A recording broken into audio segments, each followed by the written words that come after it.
The Village That Was Never Meant to Be Found. Chapter 1. The Road That Shouldn't Exist. For centuries, travelers had whispered about a forgotten village hidden somewhere deep inside Black Hollow Forest. Maps never showed it. Satellites never found it. And anyone who claimed to have seen it either disappeared or refused to speak about it ever again. Most people believed it was only an old legend. Until Ethan Carter, a young travel photographer, received a package with no return address. Inside was an old black and white photograph. It showed a small village surrounded by thick forest. On the back, someone had written only 7 words. "Find us before the bells ring again." There was no name, no date, no explanation. Only a strange symbol that looked as though it had been scratched into the paper with a knife. Curiosity consumed Ethan. After weeks of searching through forgotten libraries and dusty records, he discovered something impossible. The village in the photograph had officially ceased to exist over 100 years ago. Government records listed every resident as missing, not dead, not relocated, just missing. Ignoring everyone's warnings, Ethan packed his camera and drove toward Black Hollow Forest. The road grew narrower with every mile. Soon, his GPS lost signal. His phone stopped working. Even the birds had gone silent. As evening fell, a thick fog rolled across the road. Then, his car engine died. No warning, no strange noise. It simply stopped. Forced to continue on foot, Ethan followed an old dirt path disappearing into the mist. After nearly an hour, he saw something in the distance. Tiny lights, one by one, warm yellow lights glowing through the trees. His heart raced. He hurried forward, and then he froze. There it was, the village from the photograph, exactly the same. Not one house had changed. Not one roof had collapsed. It looked as though time itself had stopped. A wooden sign stood at the entrance, covered in moss. It read, "Welcome home." Ethan slowly looked around. Every house was lit. Every door stood open.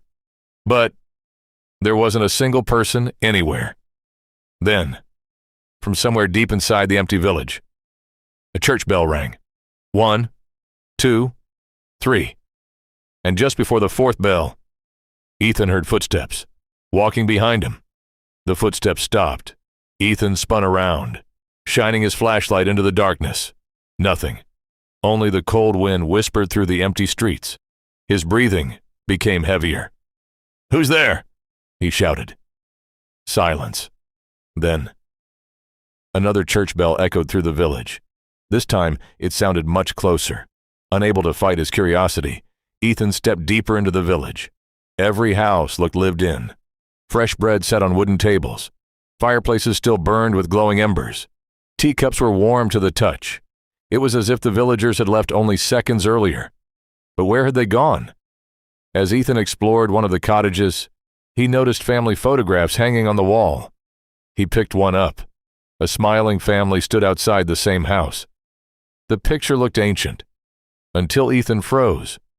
One of the people in the photograph was wearing the exact same coat he was wearing. His heart pounded. No, that's impossible.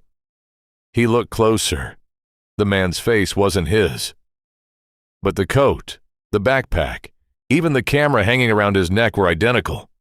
Someone had been here before, many years before Ethan was even born. Suddenly, a child's laughter echoed outside. Not loud, just enough to make the hairs on his neck stand up. He rushed to the window.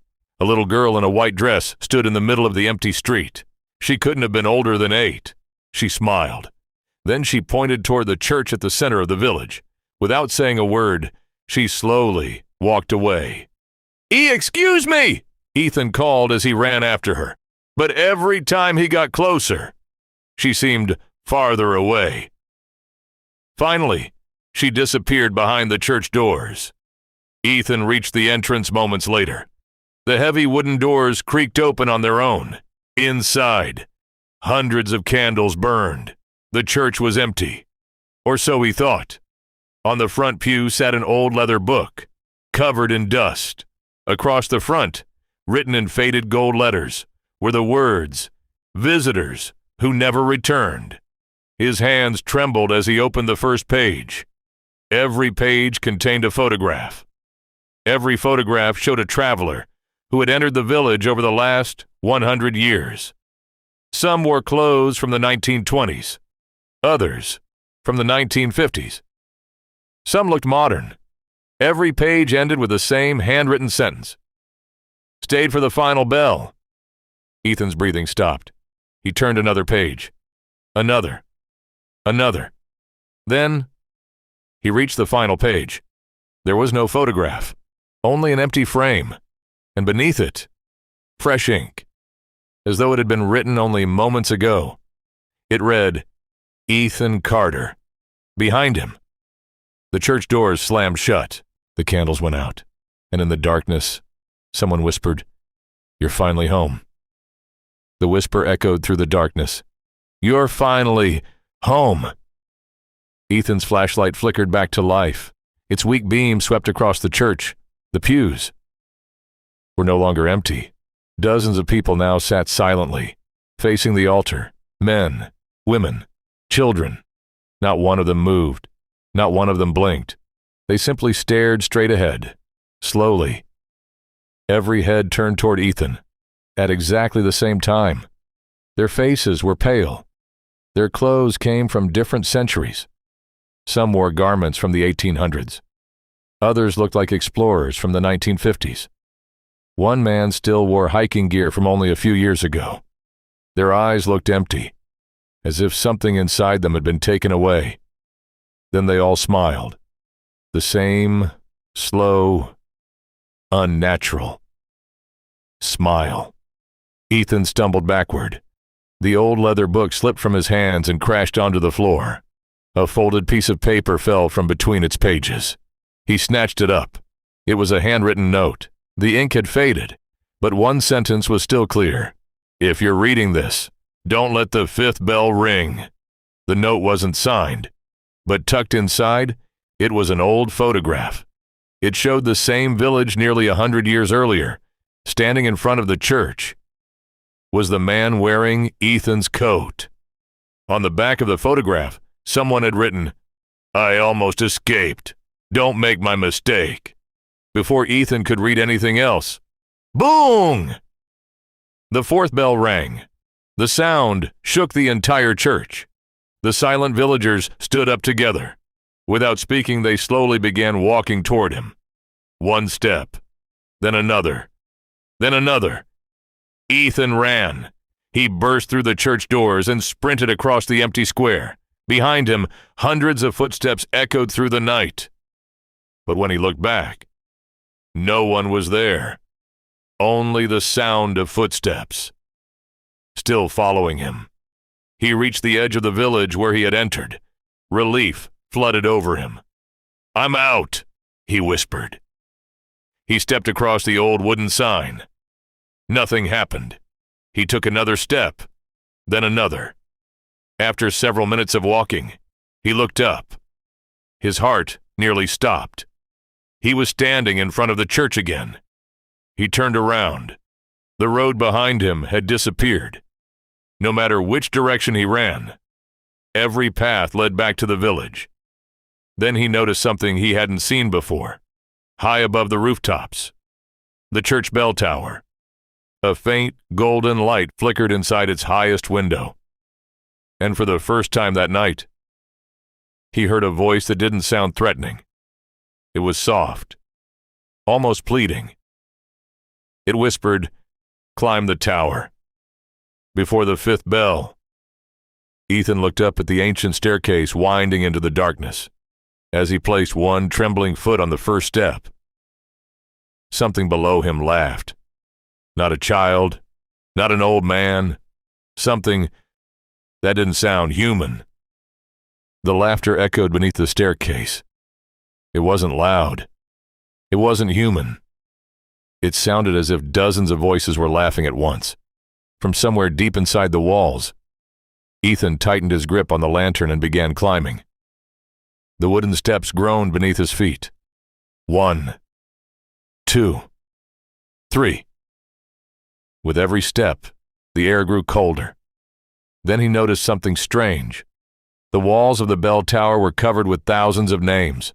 Some had almost faded away. Others looked as if they had been carved only yesterday. He ran his fingers across them. 1889, 1912, 1947, 1986, 2021. Every name belonged to someone who had disappeared. Then, his own name caught his eye. Ethan Carter, freshly carved, as though someone had finished writing it moments before he arrived. His heart pounded. No! He backed away from the wall. Suddenly, bong! The fifth bell rang. The entire tower shook violently. The lantern went out. The walls trembled. Outside, the silent village came alive. Ethan looked through a narrow window. Every empty street was now filled with people. Hundreds of villagers walked slowly toward the church. They weren't speaking. They weren't running. They simply walked, all with the same empty smile. Then something impossible happened, one by one.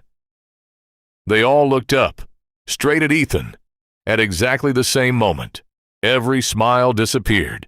Instead, they began pointing toward the tower, not at the bell, at him. Then together, they whispered one sentence. Ring the final bell. A freezing wind swept through the tower.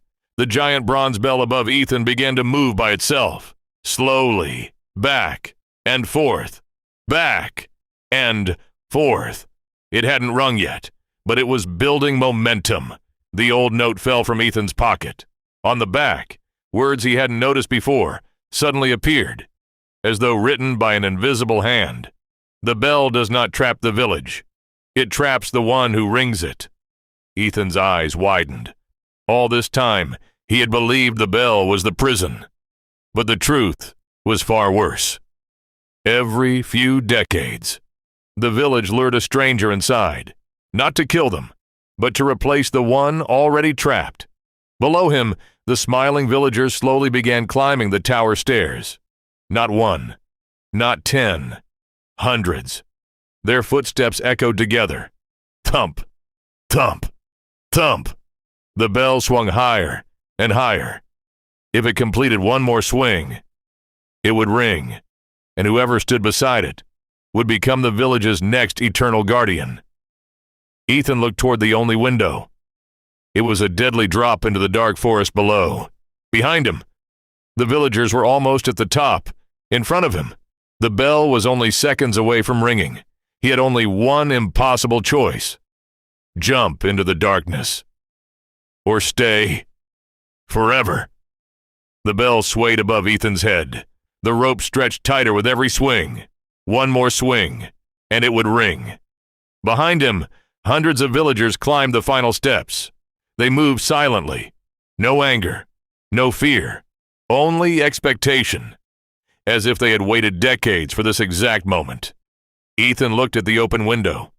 A fall from that height would almost certainly kill him. He looked back at the bell. If he stayed, he would never leave. His hands trembled. Then he remembered something. The old photograph. The man wearing the same coat. On the back it had said, "I almost escaped. Don't make my mistake." Almost escaped. Those words suddenly made sense. The man hadn't failed because he couldn't jump. He had failed because he had tried to run. Ethan looked around the tower one last time. His eyes landed on the ancient mechanism that controlled the bell. Hundreds of rusted gears, old wooden beams, and one massive iron pin holding everything together. The village didn't need another guardian. It needed the bell. Without thinking, Ethan grabbed a loose iron bar lying on the floor. He drove it into the gears with all his strength. The machinery groaned, wood cracked, metal screamed. The great bell shuddered violently. The villagers froze. For the first time, fear appeared on their faces. One of them cried out, "Stop him!" They rushed forward. Ethan struck the gears again. Crack! A beam split in two. The entire bell tower shook. Dust filled the air. Then, the enormous bell broke free. For a heartbeat, everything was silent. The villagers stared upward in horror. The bell crashed through the floor of the tower. It smashed into the church below with a deafening roar. The ground trembled. The stained glass windows exploded outward. A blinding golden light burst from beneath the ruins. The villagers began to change. Their empty smiles vanished. Their eyes filled with tears. Some fell to their knees. Others looked around in confusion. An old woman whispered, "We're free." One by one, they began to disappear. Not in fear, but in peace, like mist fading beneath the morning sun. The little girl in the white dress smiled at Ethan one last time. "Thank you," she said softly. Then she too was gone. The fog surrounding the village lifted. The houses aged before Ethan's eyes. Wood crumbled. Roofs collapsed. Within minutes, the village became nothing more than broken ruins, hidden beneath vines and trees. At sunrise, rescue workers found Ethan wandering alone along a forest road. He told them everything. The abandoned village, the people, the bell, the tower. No one believed him. When investigators searched the forest, they found only scattered stones and the remains of an ancient church. There was no sign that hundreds of people had ever lived there. Years later, Ethan became famous for telling the story of the lost village. Most people dismissed it as fiction, until one autumn morning. A package arrived at his home. No return address. Inside was an old black and white photograph. It showed another forgotten village, different houses, different forest, but the same feeling of dread. On the back were 8 handwritten words. "You're not the first to break the curse." Below them, a second sentence. "You won't be the last?"